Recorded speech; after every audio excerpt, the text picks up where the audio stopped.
ভাই উঠো। আরে উঠো না। আরে ঘুমাইছি দাও না, ঘুমের মধ্যে ডিস্টার্ব করতেছো কেন? তুমি কি সারাদিন সন্ধ্যা থেকে এরকম পরে পরে ঘুমাইতেছো? তুমি কি সারাদিন ঘুমাইবা? সারা রাত ঘুমাইবা? রাতে খাইবা না? খাইতাম না, শরীরে জুত লাগতেছে না, শরীরে এটা কেমন জানি মেস মেস করতেছে, ঘুমাইতে তো খাই। হ্যাঁ, শরীর তো জুত পাইবাই না। শরীর কেমনে জুত পাইবা? শরীরে জুত পাইতে হলে তো কাম কাজ করুন লাগে। তুমি তো আলসার মতো সারাদিন খাও দাও আর ঘুমাও, তুমি জুত পাইবা কেমনে? তোমার কারণে খামাখা মানুষের কাছে আমার কথা শুনন লাগে। মানুষজন আমার কথা শুনায়, কয় তোর জামাই অলস, আইলসা, কোনো কাম কাজ করে না। তারা তো এই কথা বলবে, তারা কেন বলবে না? তার ঘরে আমার বউর মতো কোনো সুন্দরী বউ নাই থাকলে কেউ এত সুন্দর বউ তিয়া কাজে যাইতে পারে? আর যারা সুন্দরী বউ ঘরে তিয়া কাজে যায় এরা তো মানুষ না, ফাঁসান। আমি কি আসলেই এত সুন্দরী? আমার কথা বিশ্বাস হইতেছে না তো? নিজে খালি আয়নার সামনে যায় হারা দেখো আয়না কি তা আয়না কি কইব?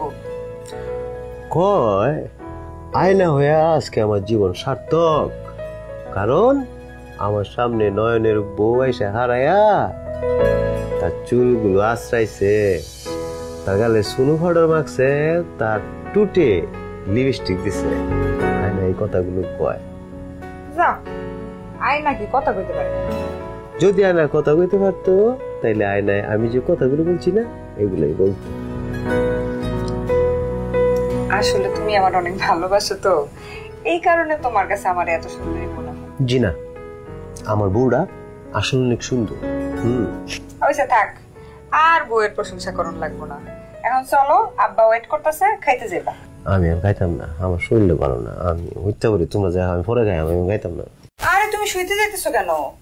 আব্বা আজকে এত বড় একটা ইলিশ মাছ আনছে, আমগো লেগে বইয়া রইছে, তোমার লেগে স্পেশালি বইয়া রইছে, কইতাছে যে জামাই শ্বশুর মিলে আজকে এক লগে ইলিশ মাছ দিয়ে ভাত খাইবে। এই কথাটা তুমি আগে বলবো না? এটা মুরব্বী মানুষ আমার লাগে অপেক্ষা করতেছে। হ্যাঁ, তাড়াতাড়ি শুনো, এটা তো বেদবি সময় হয়ে গেল। আমি বইয়া রয়েছি, উঠতে রয়েছি, কত বড় বেদ আমি। আব্বা আমার লাগে অপেক্ষা করতেছে, এটা কোনো কথা?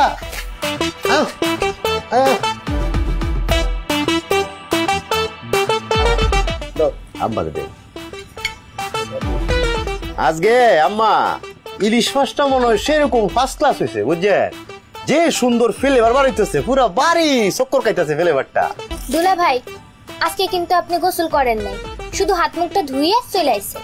গোসল করতে চাইছি তো, গেছিলাম না ফুসকুনি, পানিটা ভালো লাগলো না, এরপরে গেলাম কলফারে, যাতা দিয়ে দেখতে ঠান্ডা পানি, জোর জোর ভাব লাগতেছিল। হাই হাই, কি কও? তোমার জ্বর আইছে, তুমি আমারে কইবা না? আরে বলার প্রয়োজন মনে হচ্ছে না তো, মনে হচ্ছে গুমটা দিয়ে উঠলে জ্বরটা যাবে কি, কিন্তু না, জ্বর তো যায় নাই, আর যাকে অবশ্যই। হাই হাই, আম্মা আম্মা ওষুধ লাগবো, তোমার জমায় জ্বর আইলে কি হইব? আরে ধর আগে খাইয়ে লোক না, জ্বর ওষুধ তো আমার কাছেও আছে, একটা যদি খাওয়াই দেই না সেটা বলিস নিয়ে জ্বর ফলাই দেবো। ও আল্লাহ, তোর জামাই দিলে ভাত খাইবে কি দিয়ে? আমি তো শুনছি ইলিশ মাছ খাইলে জ্বর সর্দি কাশি আরো বাইরে যায়। হ্যাঁ হ্যাঁ, একটা কাজ কর, ওই যে বেশি করে পেঁয়াজ মরিচ ধনে পাতা দিয়ে কষলাইয়া বেগুনে ভর্তা করে দে, বেগুনটা একটু পুড়ে লইবি, আর তেলটা একটু সরষের তেলটা একটু বেশি করে দিস। সরষের তেল যদি বেশি দিস তাহলে ঝাঁজ উঠবো, আর ঝাঁজ খাইয়া জামাই সর্দিটা ভালো হয়েছে। আচ্ছা তুমি একটু বহো, আমি এক্ষুনি তোমার লেগে সরিষার তেল দিয়ে ঝাঁজ করে বর্তমানে। আরে বসো, কে বলছে এসব? যা যা সরষের তেল বেগুন দিয়ে খাইলে জ্বর যায়, কারার বুদ্ধিটা? আমি বলতেছি, আপনি শুনেন, আমরা কিশোরগঞ্জের কবিরাজ, আরে বাপরে বিশ্ববিখ্যাত কবিরাজ, সে বেড়ায় বলছে কখনো যদি কারো জ্বর টর আসে, কাফাই নিয়ে আসে, তাহলে অবশ্যই ইলিশ মাছ দিয়ে ভাত খাইবা। ইলিশ মাছ দিয়ে খাইলে জ্বর মোর সপ্তাহ লাইমা দেবো। ইলিশই হইল গিয়ে ফত্ত, বুঝছেন? ইলিশ দিয়ে খাইলে, আব্বা বুঝছেন না?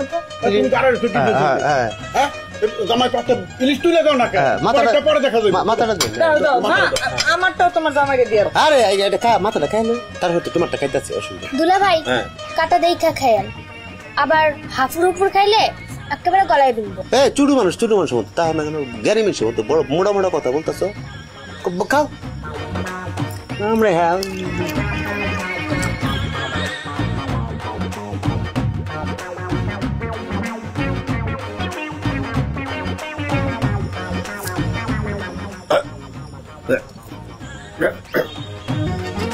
কি হইলো? দুলা ভাই, আমি কইছিলাম না আপনারে দেখে খায়েন, দেখলেন কাটা বিললো তো। চুপ কর, এত কথা কস কেন? জামাই ওই যে গরম বাতাস না দলা কইরা মুখের ভিতরে দিয়া কত করে গিলালাম, দেখবে কাটা যাবো গা।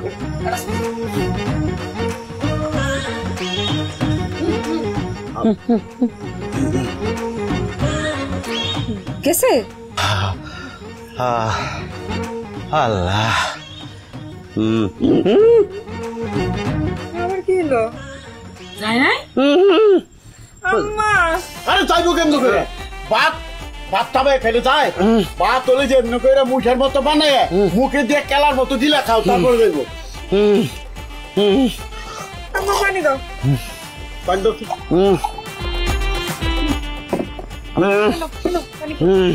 খাও। শব্দ শব্দ।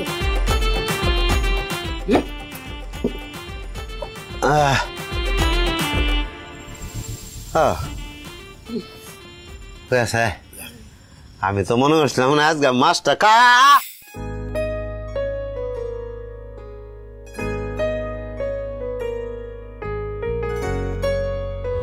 মারে তোরে একটা কথা কইতাম, কিছু মনে করিস না? তুমি যে কি কও না মা, তোমার কথা আমি কিছু মনে করতে পারি? তুমি আমার মা। কি জানি আমার কথাটা তোর কাছে ভালো নাও লাগতে পারে। আমি জানি মা তুমি কি করবে। বুঝলি তো ভালো, তার মানে মাথাটা খুলছে এতদিনে। আমি জানি মা তুমি কি কইবা। আমগো বিয়ার 2টা বছর পার হয়ে গেল, তোমরা এখনো নাতি নাত করে মুখ দেখলা না। কি করব বলো? তবে তুমি চিন্তা করো না, আল্লাহ চাইলে তোমরা খুব তাড়াতাড়ি নাতি নাত করে মুখ দেখবে। সেই ডেলে তো আমার আরো বেশি চিন্তা। জামাই কোনো কাম কাজ করে না, বিয়ের পর থেকেই আমার বাড়িতে ঘর জামাই পড়ে রয়েছে। বাচ্চা কাচ্চা হইলে কেমনে চলবে? সারা জীবন কি তোর জামাই তোর বাপের উপরে ঘর জামাই হয়ে থাকবো? মা আমি কিন্তু লক্ষ্য করছি তুমি কিন্তু প্রায় প্রায় তারে ঘর জামাই কইয়া খোটা দাও, এটা কিন্তু ঠিক না। তো ঘর জামাই কইতাম না, কি কইতাম? পর জামাই কইতাম। সে কি এমনি এমনি পড়ে থাকে মা? সে তো আমার টানে পড়ে থাকে। তোর টানে মানে? মানে এই যে আমি শ্বশুর বাড়িতে গিয়ে থাকুম, কাম কাজ করা লাগবো, আর আমার বাপ মা ছাড়া হব আমি, তোমাকে ছাড়া থাকতে আমার কষ্ট হইব, এত কিছু চিন্তা কইরা, আমার কথা চিন্তা কইরা সে সব কিছু মুখ বন্ধ করে সহ্য করে শুধুমাত্র আমার লেগা। মা মারে তোর একটা কথা কই, বিয়ের পরে মেয়ে মানুষের শ্বশুর বাড়ি হলো আসল ঠিকানা।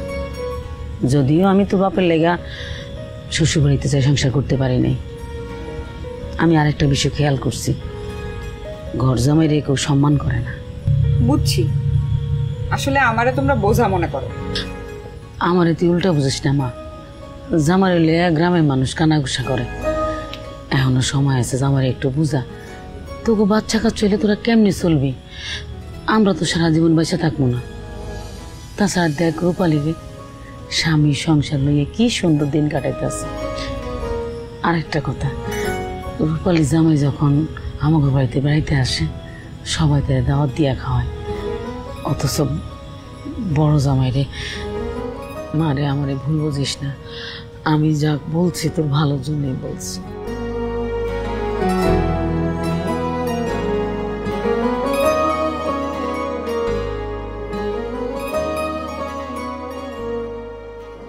আমি কি গাঙ্গের জলে বাইসে আসছি নাকি? তা না আমার কুস্তা নাই, আমি গরিব। হ্যাঁ আমার সবটা আছে, তোমার আব্বা আম্মা কুস কবর এই তো তোমার লোক আমার বিয়ে দিছে নাকি? তা তুমি রাগ করতেছো কেন? মাই কি কথাগুলো আমাকে ভালো লেগা কইছে না খারাপের লেগা কইছে? আচ্ছা বুঝলাম, আমি ভালো লেগে বলছো, মা আমার বলতে পারে, তুমি তার কথা লোক তাল মিলাইতেছো কেন? কিশোরগঞ্জে আমার কি নাই? কি নাই? আমি কি সপ্তাহ বিচালছি কিশোরগঞ্জের? আমার জায়গা জমি সপ্তাহ কিশোরগঞ্জে রয়েছে, মানুষে দিয়ে দিছি, তারা কইরা খাইতেছে, মাসে মাসে তারা আমাকে টেহা দেয়। আমি যদি বসে বসে ইনকাম করতে পারি, দরকার আছে কোন দুঃখে হো আমি কাজ করবাম।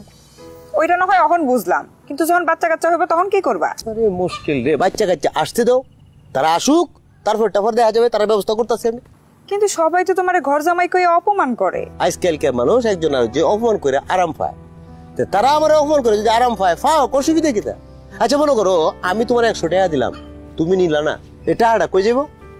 কই যাইবো আবার? তোমার টাকা তোমার কাছেই থাকবো। বুঝছো? এখন যারা আমাকে অপমান করে, আমি যদি অপমানটা গাত না লাগাই, তাহলে অপমানটা কই যাবো? কই যাইবো আবার? যে তোমার অপমান করবো হের কাছেই থাকবে। আরে কি সব তো তুমি বুঝতে পারতেছো, তুমি তো বিলিয়ন। তাইলে মানুষের কথা গাত লাগান দরকার আছে? হ্যাঁ দরকার আছে? শ্বশুর শাশুড়ি মানুষের চিরদিন তাহে, তারা মরে যাবো অনেক সময়, যাবো কিনা? তাহলে শ্বশুর শাশুড়ি না থাকলে আমি শ্বশুর শাশুড়ি আদর পাম না, শ্বশুর শাশুড়ির মতো আদর কি কেউ করে? এই জন্য বলতেছি মানুষের কথায় কোনো কান দেওয়া যাবে না। আমরা আমাদের মতো থাকবো, আমাদের মতো চলবো, ঠিক আছে? আমি তো একটা স্লোগানও ফিক্স করে ফেলছি। কি এর স্লোগান? শ্বশুর শাশুড়ি যত দিন কে যাবো ততদিন। কি? শ্বশুর শাশুড়ি যতদিন কে যাবো ততদিন। কে যাবো ততদিন। হ্যাঁ।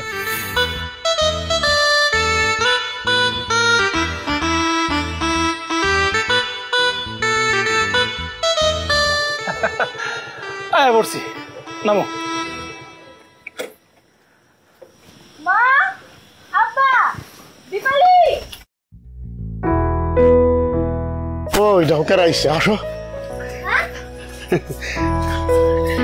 এই মা।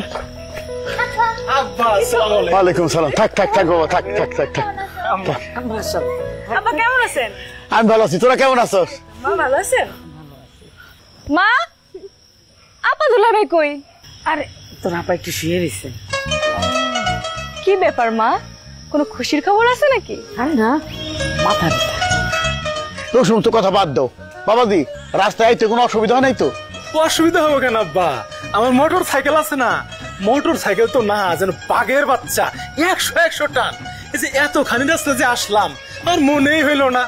মনে হলো যে বাড়ি থেকে মোটর সাইকেল স্টার্ট করছি আর অমনি শ্বশুর বাড়ি চলে এলাম। বাবাজি সাবধানে চালাও কিন্তু, তারা চারিদিকে কিন্তু খুব অ্যাক্সিডেন্ট হইতেছে, খুব সাবধান। আব্বা আপনি চিন্তা করেন না তো, আমি পাকা ড্রাইভার।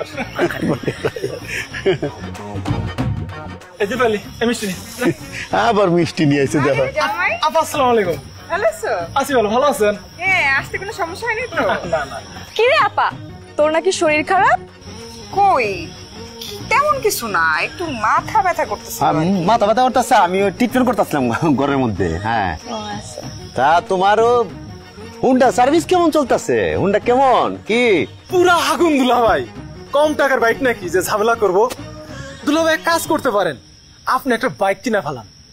অবশ্য আপনি বাইক কিনলেও মানুষ কইবো যে আপনি শ্বশুরের টাকাতে বাইক কিনছেন। ঘর জামাই থাকা এই এক সমস্যা। যদি কোনো কিছু নিজের টাকাতেও কেনেন, তারপরেও মানুষ কইবো যেটা শ্বশুরের টাকায় কেনা। সত্যি কথা বলছে।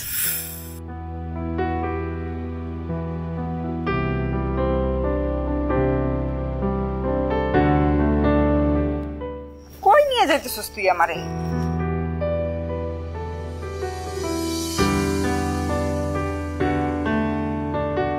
তোর সাথে আমার জরুরি কথা আছে, এই জন্য তো এখানে নিয়ে আসলাম, যাতে কেউ না শুনি। কি জরুরি কথা তাড়াতাড়ি কর, আমার অনেক কাম আছে। আর তোর দুলাভাই যদি আমারে খুঁজে না পায়, পুরা বাড়ি মাথায় তুলবো। শোন আপা, তোর একটা কথা বলি, এইভাবে আর কতদিন বল? কিছু মনে করিস না, পুরুষ মানুষ কাজ না করলে তার কোনো সম্মান থাকে না।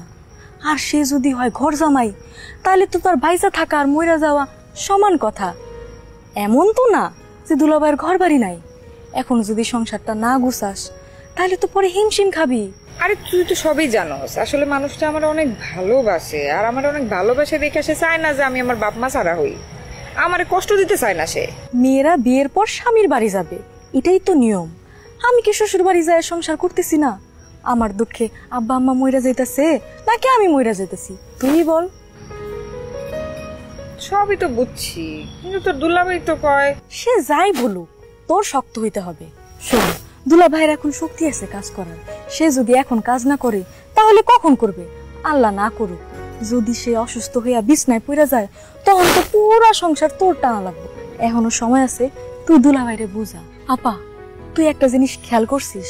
এই যে আমরা বাড়িতে আসছি, আব্বা আম্মা পাগলের মতো ছোটাছুটি করতেছে, হাজ সবাই দিছে, সারা গ্রাম ঘুইরা কবুতর নিয়ে আইছে। কারণ কি? কারণ হইল মেয়ের জামাই বাড়িতে আসছে। এখন যদি মামুন এই বাড়িতে ঘর জামাই থাকতো, তাইলে কি আব্বা আম্মা এত আদর আপ্যায়ন করতো? করতো না। ঘর জামাই থাকা আসলে অনেক অসম্মানের জিনিস।